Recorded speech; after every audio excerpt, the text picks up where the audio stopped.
We're entering into Judaism. Moses, I'm going to read to you from the Torah, Deuteronomy 32, 50 to 52, the words of God to Moses. What's important to think of when you listen to these words is just how much God expects of us when we are called. Because think about everything that Moses had done for the Israelite people and that God had asked him to do. This was because he had not done so perfectly. And this is important because it tells us much is expected of us. You shall die on the mountain that you are about to ascend, and shall be gathered to your kin as your brother Aaron died on Mount Hor and was gathered to his kin. For you both broke faith with me among the Israelite people at the waters of Meribah Kadesh in the wilderness of Zin by failing to uphold my sanctity among the Israelite people. You may view the land from a distance, but you shall not enter it, the land that I am giving to the Israelite people. I do think people sometimes do not realize the requirement placed on souls who are called. This definitely tells us this and shares with us that requirement. It allows us to have a better understanding ourselves if we are discerning a call, what will be asked of us. Things are intense. This is from Deuteronomy 18, which is also speaking of Moses. This is God speaking about what he was going to do with Moses. I will put my words in his mouth, and he will speak to them whatever I command him. And it shall be, any man who does not hearken to my words, which he speaks in my name, I myself will require a reckoning from him. From the writings and visions of the Venerable Anne Catherine Emmerich. It was these very same writings which were utilized for the movie The Passion of the Christ. It was based on the dolorous passion of our Lord Jesus Christ by the Venerable Anne Catherine Emmerich. That book was taken out of this 4-volume series. This quote comes from the same text, from the same mystic, and this is about Moses. And it's about redemption and salvation. And on the same night that Moses took possession of the holy thing, a golden casket shaped like a coffin was prepared, in which at their departure the Israelites took it with them. In the center of this coffin-like chest was placed a little golden casket, wherein was contained the holy thing. Only afterward on Mount Sinai was made the chest inlaid with gold inside and outside, and in it the golden mummiform coffin with the holy thing was placed. And she's speaking about the Ark of the Covenant. But this is how the Venerable Anne Catherine Emmerich described it. These are the words of Moses from the 5 books of Moses. This is from an earlier text. I have seen God face to face, and my life has been saved. And of course, the most important thing that Moses brought to humankind was the 10 Commandments from the Mount Sinai. In short, most people are pretty familiar with them. You shall have no other gods before me. You shall not make idols. You shall not take the name of the Lord your God in vain. Remember the Sabbath day to keep it holy. Honor your father and your mother. You shall not murder. You shall not commit adultery. You shall not steal. You shall not bear false witness against your neighbor. You shall not covet. So Moses' great unction, great calling to the world was to bring the law and the prophets to the Israelite people, and of course to free them from captivity from Egypt and to establish Israel, which he all accomplished. But it was difficult, it was hard, it was tough. The next one in Judaism, we kind of go backwards a bit. We go back to Abraham. With Abraham, it's an interesting one because Abraham was so far back, it's hard to find actual words attributed to him. But we do have some. He said, let there be no strife, I pray thee, between me and thee, and between my herdsmen and thy herdsmen, for we be brethren. Another thing that Abraham was famous and notable for, and quite auspicious for, was the fact that he is the one who is known for bargaining for the lives of the people who were left behind in Sodom and Gomorrah. So this comes from some of that, where he was able to convince God to release Lot and his brethren to save the righteous few. And it says, wilt thou indeed sweep away the righteous with the wicked? Peradventure there are 50 righteous within the city. Wilt thou indeed sweep away and not forgive the place for the 50 righteous that are therein? That be far from thee to do after this manner, to slay the righteous with the wicked, that so the righteous should be as the wicked that be far from thee. Shall not the judge of all the earth do justly? Behold now, I have taken upon me to speak unto the Lord, who am but dust and ashes. Peradventure there shall lack 5 of the 50 righteous. Wilt thou destroy all the city for lack of 5? O let not the Lord be angry, and I will speak yet but this once. Peradventure 10 shall be found there. And this is kind of a summarization of the conversation in prayer back and forth between Abraham and God, going from 50 all the way down to 10, where God relents. God relents to Abraham and says, I will not smite the city for 10 just souls. And then he sends the angels to liberate Lot and his family from Sodom and Gomorrah before the natural disasters that struck. But what made Abraham so unique as one of our masters was this, that he negotiated with God in this way, but also that he was truly the first from the land of Canaan, came out of a land of paganism and a land where multiple gods, multiple idols. He was the first to go, and literally the God of Abraham, the father of all the monotheistic religions, Judaism, Christianity, and Islam, is Abraham. And so there is his significance to all of us, because literally, I believe they've done DNA and we're all related to him. So he's like everyone's great grandpa. So he's pretty auspicious. And the next one is Enoch, one of my personal favorites, because, Enoch was a great mystic and was shown the valleys of good and evil and the realms in between. He walked with God as they spoke of him in the Bible, but there were the books that were kept out of the canon of the Old Testament, which were the secret books of Enoch and the book of Enoch. There's several secret books of Enoch. In those books, we get one of our first cosmologies of heaven, hell, and purgatory ever from Enoch.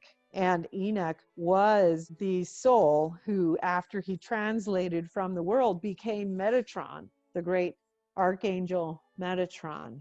And so here are some words attributed to Enoch. He showed me all the hidden things of the extremities of heaven, all the receptacles of the stars, and the splendors of all, from whence they went forth before the face of the holy. And this quote, again, going back to the message that is conveyed through many ancient sacred texts, I will bring them into the splendid light of those who love my holy name. And I will place each of them on a throne of glory peculiarly his own. Righteous is the judgment of God. There's a few quotes from the Zohar, which are some of the great rabbis of ancient memory. Ye truly virtuous, enter and see, for permission is given you to enter as far as the place where the curtain is hung. Happy is your lot. Of course, they're speaking of the interior of the temple, where only the priests could go, or the temple where the curtain was hung. That was only certain high priests could go there. When the Holy One created man, he set in him all the images of the supernal mysteries of the world above, and all the images of the lower mysteries of the world below, and all are designed in man, who stands in the image of God. Our next master is not someone that everyone always thinks of when you think of a master, because people think, what a sad story. And they don't realize, oh, this is a master. And this is the story of Job. But here are some of the words attributed to Job, who was truly a master because he retained his faith in God and was able to stand strong through the most vicious sufferings, which many of us could not endure. And Job speaks ironically of out-of-body travel when he says, in a dream, in a vision of the night, when deep sleep falleth upon men, in slumberings upon the bed, then he openeth the ears of men, and sealeth their instruction. People think out-of-body travel is a new thing, and it's not. Mother Teresa would say to people that God must trust you a great deal to be willing to give you such great suffering. And one other thing that Job would say is, which is the way to the dwelling place of the light? And where is the abode of darkness? That you may take them to their boundaries and set them on their homeward paths. A statement of the purification pathway from thousands of years ago. And then Baruch Spinoza, who was a Jewish philosopher, he struggled as a master, trying to figure out where he stood with what he believed. He who lives under the guidance of reason endeavors as far as possible to render back love or kindness for other men's hatred, anger, contempt, etc. toward him. It's from the Ethics of Spinoza. Most of the things that we have from him were from a book he wrote called The Ethics. We should in the same way reflect on courage as a means of overcoming fear. The ordinary dangers of life should frequently be brought to mind and imagined, together with the means whereby, through readiness of resource and strength of mind, we can avoid and overcome them. So what he's talking about there is discipline. He's talking about the practices of being in a state of preparation for unpredictabilities of life and actually doing a daily practice that disciplines the mind to be ready for them. Another great Jewish philosopher, more famous, was Moses Maimonides. Do not consider it proof just because it is written in books. For a liar who will deceive with his tongue will not hesitate to do the same with his pen. And how many people realize this is the source of this very famous saying we still talk about and use all the time today. Give a man a fish and you feed him for a day.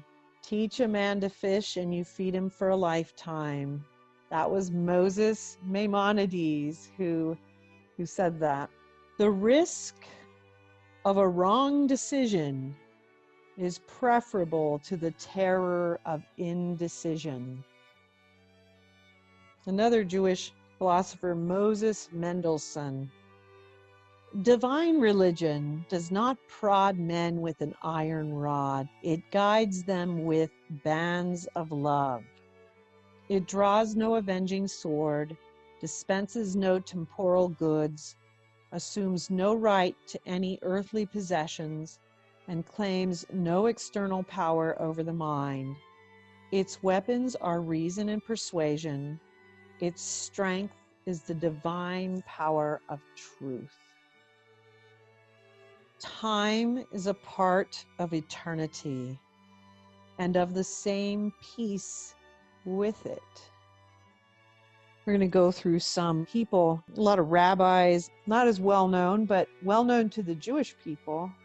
Rebecca Gratz was the founder of the first Jewish Sunday school and orphanage in America, 1900s. If I had been provided with agreeable intelligence, you would have heard from me long ago, but to repeat the same dull talk could afford you little satisfaction, and therefore I have been silent.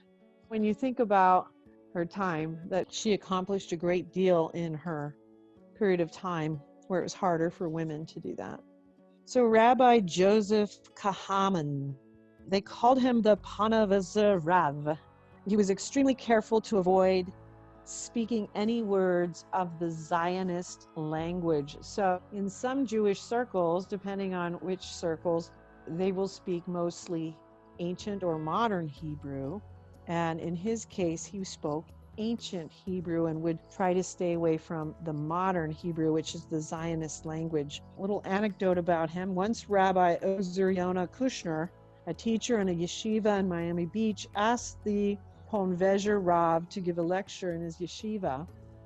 The students of this yeshiva did not know Yiddish, and the Ponvezer Rav did not speak English, so they were in a quandary as to how he should communicate with them. Finally, it was decided he would speak in classical Hebrew, the holy tongue. So he began in halting Hebrew, but after a minute, he switched to his native Yiddish for the remainder of the lecture. Afterwards, Rabbi Kushner asked him why he'd done this. The Rav replied, "I am careful to avoid using any word that was invented by the Zionists. Someone from our community published a dictionary indicating that words may be used, but it is very hard to remember, and it was taking too long, so I had no choice but to speak in Yiddish." It's kind of similar to some of the issues that came out of Catholicism when they switched to the native tongues from the Latin, where it's still very important to use the original classical Hebrew. The next one is Rabbi Eleazar Kaller, and he actually is one of the writers of the liturgical poems in the Jewish prayer book. A lot of people don't understand that the Liturgy of the Hours in the Catholic tradition is an extension of the prayer of the hours that began in the Jewish tradition. So all of these things are intricately woven together. When you read the Jewish prayer book, remember Rabbi Eleazar, who was one of the great authors of many of those prayers. Then we have Rabbi Elio Toph, and one of the things that he would say was, "The heart opens itself to the hope that the misfortunes of the past will be replaced by fruitful dialogue." I think we can all appreciate that. And the next master is Rabbi Barbat. He was a Torah teacher, and I tried very hard to find something that he might have spoken, but as a Torah teacher, he would teach the 5 books of Moses to his students diligently and faithfully throughout his life. Rabbi Karabi ben Ishay, also known as the Chofetz Chaim, he personally funded the publishing of his own books, refusing sponsorship or charity, and any income from those books were always distributed to the poor. The Chofetz Chaim was also responsible for most of the writings on Lashon Hara, Recluse. He wrote a book called Echoes in the Heavenly Court, which is a beautiful book, hard to come by these days. I'm very lucky to have a copy, about the importance of speech, using our words carefully. Chofetz Chaim is one of those truly incandescent masters who really stands tall across all faiths, and so he's very important. The seminal work, the Ben Ish Chai, and he would say in this book, "May your home be open wide, May the poor be members of your household. A person generous of heart seeks to have the hungry enter his home and satiated. You are therefore commanded that the poor be members of your household. This refers to those members of the household who are in charge of your property and your kitchen, who dwell in your home as tenants. Choose people who were once poor, who are familiar with the hardships of poverty, whether with hunger or with deprivation that affect the body's health. How harsh and bitter these lacks can be for the needy person, and leave them helpless, so that they may be filled with pity for the needy who are forced to knock at your door. Respond to their plea and give them what they require from the food and drink with the house that has been blessed, and not send them away empty-handed. And this comes from the Mishnah. And Mishnahs are teachings on the scriptures from Hasdei Avot, from that seminal work Ben Ish Chai, from Rabbi Karabi Ben Ishai. And our next master, Rabbi Satmar, from the Satmar lineage, which is actually a lineage of rabbis that is cross-generational. And they are characterized by a very religious, extremely strict religious adherence, complete rejection of modern culture, fierce anti-Zionism. They sponsor comprehensive education and media systems in Yiddish. They use Yiddish as their primary language. And they also had the Central Rabbinical Congress. They don't write a lot, so we weren't able to get any words.